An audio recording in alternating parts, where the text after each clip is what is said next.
तो क्लास 10 के जितने सारे बच्चे हैं जो मॉडल पेपर को सोल्व करना चाहते हैं, यानी कि मॉडल पेपर के देखना चाहते हैं, तो इस बार सही वीडियो पाएँ। इसको जानने वाले कि मॉडल पेपर में कौन से सारे क्वेश्चन को हम लोग देखने वाले हैं। इस वीडियो पाते वीडियो कौन तक देखिएगा। जबकि साइंस सब्जेक्ट यानी कि विज्ञान का जो आपको सब्जेक्ट है जो मॉडल पेपर जा रहा है उसको वीडियो आप क्वेश्चन देखने वाले हैं। साथ ही जो क्वेश्चन आपके पूरे 80 नंबर के होने वाले हैं, जो कि आपका टाइम यहाँ पे 3 घंटे का दिया गया है।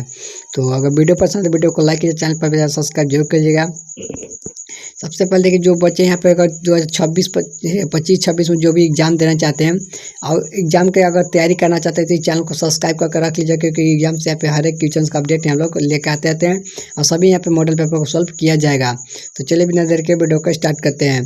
देखिए थोड़ा सा नीचे करते हैं, नीचे देखने के हमने सबसे पहले यहाँ पे देखिए लिखा गया है कि खंड ए में, ठीक है, खंड ए में कुल 30 बहुल विकल्पीय प्रश्न है। यानी कि जो खंड आपका ए होगा उसमें 30 बहुल विकल्पीय प्रश्न होगा, MCQ क्वेश्चन होंगे।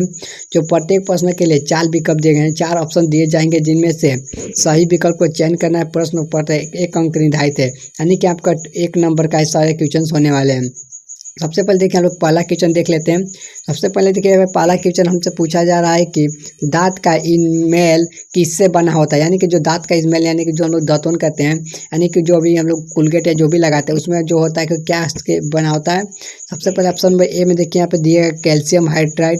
ऑप्शन नंबर बी में देखिए calcium oxide. Option number C में देखिए दिया गया calcium carbonate. Option number D में देखिए कैल्शियम हाइड्रोक्सीपाइटाइड। यानी कौन सा ऑप्शन इसका राइट हो जाएगा। ऑप्शन नंबर इसका डी करेक्ट होगा। क्या होगा, ऑप्शन नंबर डी करेक्ट हो जाएगा। क्या होता है, कैल्शियम हाइड्रोक्सीपाइटाइड होता है, ठीक है। ऑप्शन नंबर इसका डी करेक्ट है। ऑप्शन नंबर डी को चलिए राइट करते हैं। चलिए अगला क्वेश्चन देखते हैं। क्वेश्चन नंबर सभी लोग दो को ध्यान से देखिएगा और सारे क्वेश्चन एग्जाम बोर्ड के लिए मोस्ट इंपॉर्टेंट है, इसलिए सभी क्वेश्चन को देखना जरूरी है। सबसे पहले क्वेश्चन नंबर 2 में देखिए पूछ रहा है कि 1 बिलियन कुचले हुए अंडे को, ठीक है, छिलके के साथ अभिक्रिया करके गैस बनाता है जो चूने के पानी को दूधिया कर देता है, इस का बिलियन में शामिल है। यानी कौन सा बिलियन है जो कि यहाँ पे, ठीक है, जो कि अभिक्रिया करके, जो अंडे के छिलके के साथ अभिक्रिया करके जैसे चूने के पानी को दूधिया कर देता है। तो कौन सा बिलियन है। ऑप्शन नंबर ए में देखिए पूछ रहा है कि NaCl। ऑप्शन नंबर बी में है कि HCl। ऑप्शन नंबर डी में है कि lithium chloride. Option number D में है कि यहाँ पे पोटेशियम क्लोराइड। इसका राइट आंसर हो जाएगा HCl। जो हमारा HCl होता है जो कि यहाँ पे हाइड्रोक्लोरिक अम्ल है HCl। तो HCl जो होता है ऑप्शन में बी करेक्ट है। क्या ऑप्शन में बी करेक्ट है। चलिए क्वेश्चन नंबर 2 हो गया। चलिए क्वेश्चन नंबर लोग 3 को आगे चलते हैं। क्वेश्चन नंबर 3 में सभी लोग ध्यान से देखिए। क्वेश्चन नंबर 3 में पूछा जा रहा है कि एक तत्व ऑक्सीजन के साथ अभिक्रिया करके उच्च गलनांक वाला यौगिक बनाता है, यह यौगिक जल में घुलनशील यह तत्व है। कौन सा तत्व है। ऑप्शन नंबर ए में देखिए हमसे पूछा गया कैल्शियम है। ऑप्शन नंबर बी में देखिए पूछा है सिलिकॉन है। ऑप्शन नंबर डी में देखिए कार्बन है। ऑप्शन नंबर डी में पूछा लोहा है। इसका राइट आंसर हो जाएगा ऑप्शन नंबर इसका बी करेक्ट हो जाएगा। क्या हो जाएगा, सिलिकॉन होता है। क्या होता है यहाँ पे, सिलिकॉन होता है। ऑप्शन नंबर यहाँ पे बी करेक्ट है। चलिए अगले क्वेश्चन नंबर बी हम राइट करते हैं। और चलिए यहाँ पे क्वेश्चन नंबर 4 की ओर चलते हैं। क्वेश्चन नंबर 4 को सभी लोग ध्यान से और सारे क्वेश्चन बहुत मोस्ट इंपॉर्टेंट है, सभी क्वेश्चन को लगा लीजिएगा जरूर है। सबसे पहले यहाँ पे देखिए लिखा गया है कि मानव पुरुषों में यौनिक की आयु क्या है। यानी मानव पुरुषों में यौनिक की आयु क्या है। तो सबसे पहले क्वेश्चन में पूछा है 12 से 14 वर्ष। ऑप्शन नंबर बी में देखिए 14-16 वर्ष। वहीं पे देखिए 8 से 10, यहाँ पे 10 से 12। इसका राइट आंसर होता है क्या हो जाएगा, ऑप्शन बी। क्या सर 12 से यहाँ 14 होता है। क्या होता है, 12 से 14 होता है। ऑप्शन नंबर 1 करेक्ट है। तो ये को सभी लोग राइट कर लीजिए। चलिए नेक्स्ट क्वेश्चन देखते हैं। क्वेश्चन नंबर देखिए नेक्स्ट में क्वेश्चन पूछ रहा है। 5वां क्वेश्चन देखिए हमसे पूछ रहा है कि जब hydrogen sulphide gas copper sulphate के नीले घोल से गुजारा जाता है तो अवक्षेप का रंग क्या होता है। यानी कि जो अवक्षेप होता है उसका रंग क्या होता है। इसका राइट आंसर ऑप्शन में पूछ रहा है कि काला होता है, क्या नीला होता है, फिर लाल होता है या पीला होता है। तो इसका राइट आंसर हो जाएगा क्या होता है, काला होता है। ये कैसा होता है, ये काला होता है। ऑप्शन नंबर इसका ए राइट है, ठीक है। ऑप्शन नंबर 1 राइट है। सब लोग ए को सही कर लीजिए, क्योंकि एग्जाम यहाँ से डायरेक्टली क्वेश्चन पूछे जाने वाले सभी क्वेश्चन को लगाना बहुत ही मोस्ट इंपॉर्टेंट है, ठीक है। एग्जाम में हमेशा पूछे जाने वाले क्वेश्चन से ये नहीं कि नहीं पूछे जाते हैं, इसलिए मॉडल पेपर से यहाँ पे डायरेक्ट पूछे जाते हैं। इस मॉडल सेट को जरूर लगा लीजिएगा। सबसे पहले देखिए क्वेश्चन नंबर 6 में हमसे पूछ रहा है कि निम्नलिखित में से कौन सा भौतिक परिवर्तन नहीं है। यानी कि निम्नलिखित में से कौन सा भौतिक परिवर्तन नहीं है। तो ऑप्शन को सभी लोग ध्यान से देख लीजिएगा। ऑप्शन नंबर ए में पूछ रहा है कि अशुद्ध जल का उबलना। ऑप्शन नंबर बी में है कि चीनी का कार्मेलाइजेशन। ऑप्शन नंबर सी में कि पानी के नमक से विघटन। ऑप्शन डी में कोई नहीं। तो इसका राइट हो जाएगा, क्या हो जाएगा, चीनी का कार्मेलाइजेशन होता है, ठीक है। ऑप्शन नंबर इसका बी करेक्ट है। तो बी के सभी लोग राइट कर लीजिए। चलिए अगला क्वेश्चन देखते हैं। क्वेश्चन नंबर यहाँ पे देखिए क्वेश्चन नंबर 7 में सभी लोग ध्यान से देखिएगा। पूछ रहा है कि फूलों का मादा प्रजनन भाग होता है, यानी जो फूलों होते हैं उन्हें मादा प्रजनन भाग कौन सा होता है? ऑप्शन एम देखिए लिखा है वर्तिका कांग्र अंडाशय वर्तिका। ऑप्शन में बी में देखिए पूछा है कि शैली अंडाशय थैलेमस। ऑप्शन बी में कि वर्तिका कांग परागकोश तंतुता। वहीं पे देखिए परागकोश तंतुता होते हैं। इसका राइट आंसर हो जाएगा ऑप्शन नंबर एक करेक्ट है। क्या ऑप्शन नंबर एक करेक्ट है? यहाँ पे होता है कार्तिका अंडाशय अवर्तिका होता है। ऑप्शन नंबर एक करेक्ट है। सभी लोग एक को सही कर लेंगे। चलिए अगला क्वेश्चन देखते हैं। क्वेश्चन नंबर 8 में सभी लोग ध्यान से देखिए। क्वेश्चन नंबर 8 हम लोग लगाने वाला है। क्वेश्चन नंबर देखिए 8 में हमसे पूछ रहा है कि मानव नेत्र की फोकस दूरी में परिवर्तन किसके कारण होता है? यानी जो मानव नेत्र में फोकस दूरी के परिवर्तन किसके कारण होता है? क्या वो सिलसियारी पेशिया के द्वारा होता है? क्या वो कन्या के द्वारा होता है? ऑप्शन नंबर सी में पुतली के द्वारा होता है। यहाँ पर आइरिस के कारण होता है। इसका राइट आंसर होता है क्या होता है? सिलिसियारिया पेशिया के द्वारा होता है। ठीक है, ऑप्शन नंबर एक करेक्ट है। तो ऑप्शन नंबर एक को सब लोग राइट कर लीजिएगा। चलिए क्वेश्चन नंबर देखते हैं। क्वेश्चन नंबर 9 के सब लोग ध्यान से देखते हैं। देखिए हमसे पूछ रहा है कि आकाश का रंग नीला किसके कारण होता है? यानी जो आकाश का रंग होता है हमें नीला किसके कारण दिखाई देता है? तो इसका ऑप्शन नंबर ए में देखिए पूछ रहा है कि प्रकाश के अपवर्तन के कारण। ऑप्शन नंबर बी में देखिए पूछ रहा है प्रकाश का फैलाव कारण। ऑप्शन नंबर सी में देखिए प्रकाश का विवर्तन के कारण। ऑप्शन नंबर डी में तो थोड़ा सा नीचे करते हैं क्योंकि यहाँ पे देखिए ऑप्शन नंबर डी में हमसे पूछ रहा है कि प्रकाश का परिकीर्णन के कारण। तो इसका राइट आंसर होता है प्रकाश का परिकीर्णन के कारण हमको आकाश का रंग नीला दिखाई देता है। चलिए ऑप्शन नंबर इसका डी राइट है। चलिए अगला क्वेश्चन देखते हैं। क्वेश्चन नंबर 10 पर ध्यान दीजिएगा। क्वेश्चन नंबर देखिए 10 में यहाँ देखिए हमसे पूछ रहा है कि लेंस की शक्ति -4 डिग्री हो -4 ओडी है तो लेंस की प्रकृति क्या है? यानी कि अगर माइनस में अगर 4 है तो इसका लेंस की प्रकृति क्या होगा? क्या वो उत्तल होगा? क्या समतल होगा? क्या पलोनियन उत्तल होगा? क्या अवतल होगा? तो इसका राइट आंसर होता है कैसा होता है? तो यह अवतल होता है। ठीक है, इसका कैसा होता है? अवतल होता है। ऑप्शन नंबर इसका डी करेक्ट है। चलिए अगला क्वेश्चन देखते हैं। क्वेश्चन नंबर देखिए 11 में सब लोग ध्यान से देखिएगा। क्वेश्चन नंबर 11 अब सारे क्वेश्चन को यहाँ पर लगा लेना है, कोई भी क्वेश्चन नहीं छोड़ना है क्योंकि एग्जाम में से डायरेक्टली पूछे जाने वाले हैं। यहाँ देखिए क्वेश्चन नंबर 11 में पूछ रहा है कि मटर में एक शुद्ध ठीक है शुद्ध लंबे पौधे के टीटी को ठीक है शुद्ध छोटे पौधे टीटी के छोटे टीटी के साथ संकरित किया जाता है तो F2 ठीक है पेड़ी के शुद्ध लंबे पौधे और शुद्ध छोटे पौधे का अनुपात क्या होगा? यानी कि अगर हम यहाँ पे टीटी दिया गया यानी कि टीटी यहाँ पे दिया गया और यहाँ पे डबल टीटी दिया गया। ठीक है, यहाँ छोटा टीटी है बड़ा टीटी है यानी कि 1:1 हो जाएगा। क्या हो जाएगा? 1:1 हो जाएगा क्योंकि दोनों जगह टीटी दिया हुआ है तो 1:1 किस में दिख रहा है? ऑप्शन नंबर इसका सी राइट हो जाएगा। क्या होगा? ऑप्शन नंबर इसका सी राइट हो जाएगा। चलिए ऑप्शन नंबर इसको सी को राइट करते हैं। ऑप्शन नंबर सी यहाँ पे राइट है। ठीक है, ऑप्शन नंबर सी को करेक्ट है। चलिए क्वेश्चन नंबर 12 देखते हैं। 12 के देखिए यहाँ पे सबसे पहले पूछ रहा है कि क्वेश्चन नंबर 12 देखिए पूछ रहा है कि एक वस्तु अवतल दर्पण के सामने 20 सेंटीमीटर की दूरी पर रखी गई है जिसकी फोकस दूरी 25 सेंटीमीटर। वस्तु का आवर्धन क्या होगा? यानी जो वस्तु का आवर्धन क्या होगा हम देखिए पूछ रहा है। सबसे पहले देखिएगा जो हम यहाँ पे देखिए डायरेक्ट पूछा गया है कि हमें यहाँ पे कितना सेंटीमीटर दिया तो 20 सेंटीमीटर की दूरी पर रखी गई है। ठीक है, यहाँ पे रखी गई है। साथ ही यहाँ पे देखिए यहाँ पे पूछ रहा है कि 25 सेंटीमीटर की फोकस दूरी वस्तु का आवर्धन क्या होगा? तो इसका 0.5 होता है यानी कि ऑप्शन नंबर 1 करेक्ट है। क्या है? 0.5 ऑप्शन नंबर 1 करेक्ट है क्योंकि +5 होता है। ठीक है, +5 होता है तो इसका ऑप्शन नंबर 1 करेक्ट है। चलिए अगला क्वेश्चन देखते हैं। क्वेश्चन नंबर देखिएगा। क्वेश्चन नंबर 13 में सभी लोग ध्यान से देखिएगा। हमने क्वेश्चन नंबर 13 में पूछा है कि खाद्य जाल के लिए निम्नलिखित में से क्या सत्य है? यानी कि जो खाद्य होते हैं उनके लिए क्या है जाल के लिए सत्य है? ऑप्शन नंबर ए में देखिएगा। ऑप्शन में पूछा है कि प्रत्येक स्तर उपलब्ध ऊर्जा के में कम हो जाती है। ऑप्शन नंबर बी में देखिए पूछा है ऊर्जा विभिन्न स्तरों से होकर ठीक है उत्तर गति करती है। ऑप्शन नंबर सी में ए बी दोनों पूछ रहे हैं। ऑप्शन नंबर डी में इनमें से कोई नहीं तो इसका राइट हो जाएगा ऑप्शन नंबर सी। क्या हो जाएगा? ए और बी दोनों सही है। ठीक है, यहाँ पे ए भी सही है बी भी यानी कि दोनों के दोनों सही है। ऑप्शन नंबर इसका सी को राइट करेंगे। ठीक है, ऑप्शन नंबर इसका सी को राइट करेंगे। चलिए क्वेश्चन नंबर 14 देखते हैं। क्वेश्चन नंबर 14 में हमसे देखिए पूछ रहा है कि यदि किसी विशेष छोर को देखते पर ठीक है परिनालिका के धारा दिशा की वर्तमान में है तो परिनालिका का यह सिरा क्या होगा? जो परिनालिका का सिरा क्या होगा? सबसे पहले देखिए ऑप्शन हम लोग नीचे करके देख लेते हैं। ऑप्शन बी में देखिए पूछ रहा है क्या उत्तरी ध्रुव होगा? ऑप्शन बी में देखिए पश्चिमी ध्रुव होगा। ऑप्शन नंबर सी में है कि दक्षिणी ध्रुव होगा। ऑप्शन डी में है कि पूर्वी ध्रुव होगा। तो इसका राइट आंसर क्या आ जाएगा? उत्तरी ध्रुव होता है। क्या होता है? उत्तरी ध्रुव होता है। ऑप्शन में इसका डी ऑप्शन नंबर 1 करेक्ट है। इसी का ऑप्शन नंबर 1 करेक्ट है। चलिए क्वेश्चन नंबर देखिए। क्वेश्चन नंबर 15 में सभी लोग ध्यान से देखिए। क्वेश्चन नंबर 15 पूछ रहा है कि निम्नलिखित में से कौन सा व्यंजक सर्किट के विद्युत शक्ति का प्रतिनिधित्व नहीं करता है, यानी कि शक्ति का प्रतिनिधित्व कौन नहीं करता है। तो देखिए ओम का नियम यहाँ कौन सा नहीं आता है। सबसे पहले देखिए वी आई, यानी कि वी आई जो ऑप्शन नंबर ए में दिख रहा है। ऑप्शन बी में देखिए कि I square R, option number B में देखिए सी में है कि वी स्क्वायर आर, और देखिए आई स्क्वायर आर, यानी कि ठीक है। तो इसका कौन सा नहीं होता है, तो यहाँ पे जो है कि आई स्क्वायर बटा में आर, जो आई स्क्वायर बटा में आर होता है यह नहीं होता है, यानी कि ऑप्शन नंबर इसका बी करेक्ट है, यानी कि ऑप्शन नंबर इसका बी करेक्ट है जो कि नहीं होता है। ठीक है, यह यहाँ पे गलत है क्योंकि यह नहीं होता है। चलिए ऑप्शन नंबर बी को राइट करते हैं। चलिए अगला क्वेश्चन देख लेते हैं। क्वेश्चन नंबर 16 में सभी लोग ध्यान से देखिएगा। क्वेश्चन नंबर 16 में सबसे सभी लोग ध्यान से देखिए, लिखा गया है कि जलीय द्रव, ठीक है, और लेंस के बीच का कला उद्घाटन का क्या कहलाता है, यानी कि कौन सा काला क्या कहलाता है, क्या दृश्य पटल कहलाता है। ऑप्शन नंबर बी में परितर्का कहलाता है। ऑप्शन नंबर सी में है कि कॉर्निया कहलाता है। और यहाँ पे देखिए ऑप्शन नंबर डी में हमसे पूछ रहा है कि क्या पुतली कहलाता है। इसका राइट आंसर हो जाएगा क्या होता है, पुतली होता है। क्या होता है, पुतली। ठीक है, यहाँ पे पुतली हो जाएगा।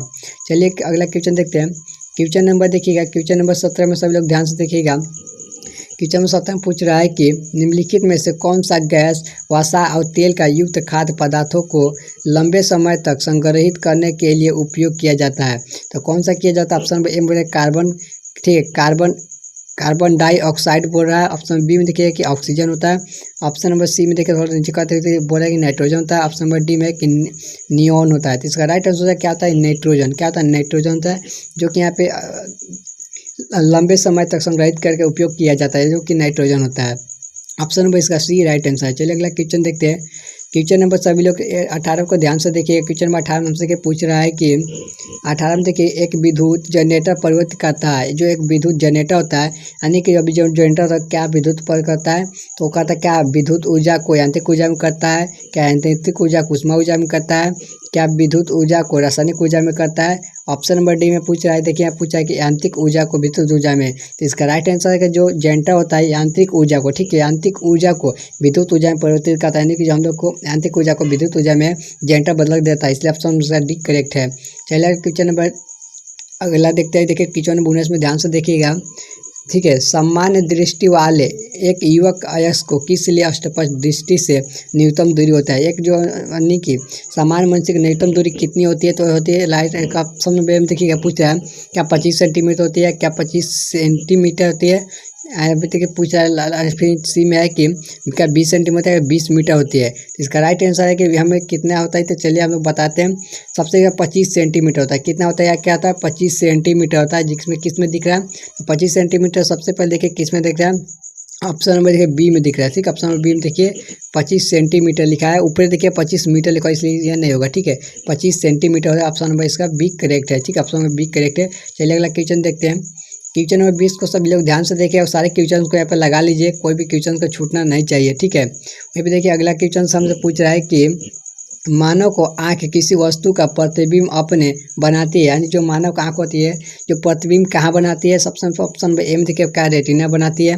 ऑप्शन बी में देखिए क्या कॉर्निया बनाती है। ऑप्शन नंबर सी में देखिए पुतली पर बनाती है, क्या वो परितर्का बनाती है। तो इसका राइट आंसर हो जाए कौन से बनाती है, तो रेटिना, यानी कि अपने रेटिना पर ही अपना अति बनाते हैं। ऑप्शन नंबर इसका एक करेक्ट हो जाएगा। ठीक है, अपना जो प्रतिबिंब होता है वो रेटिना बनता है। चलिए क्वेश्चन नंबर 21 को देखते हैं। क्वेश्चन नंबर 21 को ध्यान से सभी लोग देखिएगा। क्वेश्चन नंबर 21 में देखा पूछा है कि निम्नलिखित में से कौन सा उत्पादक का उदाहरण है, यानी कि निम्नलिखित में से कौन सा उत्पादक है, क्या वो घास है। ऑप्शन बी में क्या सूर्य को ओसा और पौधा है, क्या सी में गाय है। तो इसका राइट आंसर हो जाएगा ऑप्शन नंबर ए, क्या आ जाएगा घास, यानी कि ऑप्शन नंबर ए में एक है घास। ऑप्शन नंबर ए को राइट कर लेते हैं। चलिए क्वेश्चन में देते हैं। क्वेश्चन नंबर 22 को ध्यान से देखिएगा। सारे क्वेश्चन को हम लोग जल्दी जल्दी कर रहे हैं। आपको वीडियो का अच्छी लगता हो तो फिर वीडियो को दोबारा प्ले करके देख पा रहे होंगे। ठीक है, वहीं पे देखिए आप लोग क्वेश्चन नंबर 22 में हमसे पूछा है कि क्वेश्चन नंबर 22 में देखिए हमसे पूछा है कि पौधे में परिपक्वता पत्तियों को और फलों को गिरना, यानी क्यों किसके कारण जो फल होते हैं यानी पक के गिर जाते हैं और उनका पत्तियाँ भी पीला होकर गिरने लगता है। तो किसके कारण होता है, देखिए पहला हम देखें कि ऑक्सीजन के कारण होता है। ऑप्शन बी में देखिए कि साइटोकाइनिया के कारण होता है। ऑप्शन में देखिए कि एक्सिपर अम्ल को होता है, क्या जिब्रेलिन कारण होता है। तो इसका राइट आंसर होता है क्या ऑक्सीजन क्या होता है, तो एक्सिकिक अम्ल के कारण होता है, जो कि यहाँ पे पेड़ पौधे से फल और पत्तियाँ पक कर गिरने लगते हैं। तो ऑप्शन सी करेक्ट है। चलिए अगला क्वेश्चन देखते हैं। क्वेश्चन नंबर 23 को सभी लोग ध्यान से देखिए। क्वेश्चन नंबर 23 में सभी लोग ध्यान से देखिए। हमसे पूछ रहा है कि शरीर का वह भाग जो तंत्रिक तंत्र को भेजे गए निर्देश पर प्रतिक्रिया करता है उसे कहते हैं, उसे क्या कहते हैं? क्या प्रभावक कहते हैं? ऑप्शन बी में क्या तंत्रिका कहते हैं? ऑप्शन सी में कि मांसपेशियाँ कहते हैं? ऑप्शन सी में ग्राही कहते हैं? इसका राइट आंसर हम लोग कहते हैं प्रभावक कहते हैं। ठीक है, क्या कहते हैं? प्रभाव कहते हैं। ऑप्शन नंबर 1 करेक्ट हो जाएगा, क्योंकि एग्जाम में यहाँ पे डायरेक्ट क्वेश्चन पूछे हैं, सारे क्वेश्चन सारे क्वेश्चन VVI सभी क्वेश्चन को देख जरूर लीजिएगा। चलिए क्वेश्चन पर देखते हैं। क्वेश्चन नंबर 24 में देखिए, ध्यान देते हैं। 24 में पूछ रहा है कि कौन सा, ठीक है, रेफ्रिजरेटर ओजोन परत को और ठीक है क्षरण करने के लिए जिम्मेदार है, यानी कौन सा है? का ऑप्शन बी में देखिए लिखा है FCC है, यहाँ पे बी में देखिए CFC है। ऑप्शन नंबर डी में पूछा है कि CFFC है। तो इसका राइट आंसर क्या होता है? वहाँ होता है ऑप्शन नंबर बी करेक्ट है। क्या होता है? CFC होता है। क्या होता है? CFC। ठीक है, CFC होता है, जो ऑप्शन नंबर बी में करेक्ट है। तो ऑप्शन नंबर यहाँ पे बी को राइट कर लीजिए। चलिए अगला क्वेश्चन देखते हैं। क्वेश्चन नंबर 25 में सब लोग ध्यान से देखिएगा। क्वेश्चन नंबर देखिए 25 हमसे पूछ रहा है कि सबसे पहले क्वेश्चन नंबर 25 हमसे देखिए पूछ रहा है कि यहाँ पे निम्नलिखित में से कौन सा जल के साथ अभिक्रियाशील है, यानी कि निम्नलिखित में कौन सा जो जल के साथ अभिक्रियाशील है? ऑप्शन नंबर ए में क्या सोडियम है, क्या मैग्नीशियम है, क्या एल्युमिनियम है, क्या ऑप्शन नंबर डी में लोहा है? इसका राइट आंसर है सोडियम। जो सोडियम होता है ये अगर इसको बाहर रख दीजिएगा तो यह हवा यानी नमी के कारण भी यहाँ पे इसमें आग लग जाता है सोडियम। इसका ऑप्शन नंबर इसका करेक्ट है, जो कि यहाँ पे जल के साथ बहुत तेजी से अभिक्रिया करता है। चलिए अगला क्वेश्चन देखते हैं। क्वेश्चन नंबर यहाँ पे देखिएगा, क्वेश्चन नंबर 26 में ध्यान दीजिएगा। पूछ रहा है कि यौगिक CH3CH2CHO का नाम क्या है, यानी कि इसका अगर नाम यहाँ पे कुछ चेंज करके दे तो आप लोग यहाँ पे नाम इसका कैसे बताएंगे? सबसे पहले देखिए आपको यहाँ पे गिनना है कि कितने सारे कार्बन है। ठीक है, देखिए 1 2 3 कार्बन। 3 कार्बन से क्या होता है? यहाँ पे 3 कार्बन, 3 कार्बन से क्या होता है? प्रोप होता है। ठीक है, क्या होता है? प्रोप होता है। और यहाँ पे देखिए यहाँ पे OH लगाता है, प्रोपेनॉल हो जाएगा। ठीक है, क्या हो जाएगा? प्रोपेनॉल। तो यहाँ पे प्रोपेनॉल किस में दिख रहा है? तो ऑप्शन नंबर पे देखिए, ऑप्शन नंबर सी में देखिए प्रोपेनॉल, यानी कि ऐसे आप यहाँ पर आसानी से गिन सकते हैं कितने सारे यहाँ पे कार्बन है। ठीक है, और यहाँ पे देखना है कि लास्ट में कौन सा समूह लगा हुआ है। ठीक है, चलिए अगला क्वेश्चन देखते हैं। क्वेश्चन नंबर 27 में देखिएगा। क्वेश्चन नंबर 27 हमसे पूछ रहा है कि अभिक्रिया C6H12O6 यहाँ पे C6O2 वहीं पे C6O2 6,2O ऊर्जा का पहचान कीजिए, यानी कौन सा ऊर्जा जो इसको पहचान करना है?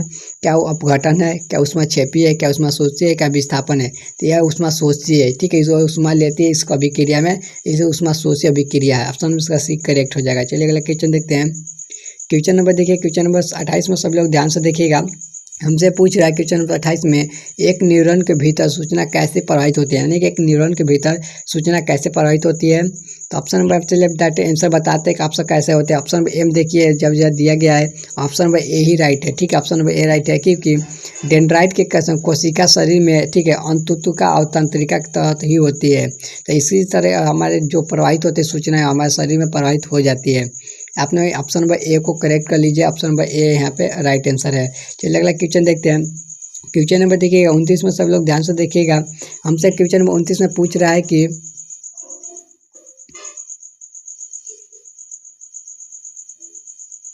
हमसे देखिए क्वेश्चन 29 में पूछ रहा है कि 3R जो हमें दीर्घ कला उपयोग के लिए प्रतीत होती है संसाधनों के संरक्षण में मदद करेंगे वो है, यानी कौन सा जो हमें संसाधनों के संरक्षण में मदद करती है?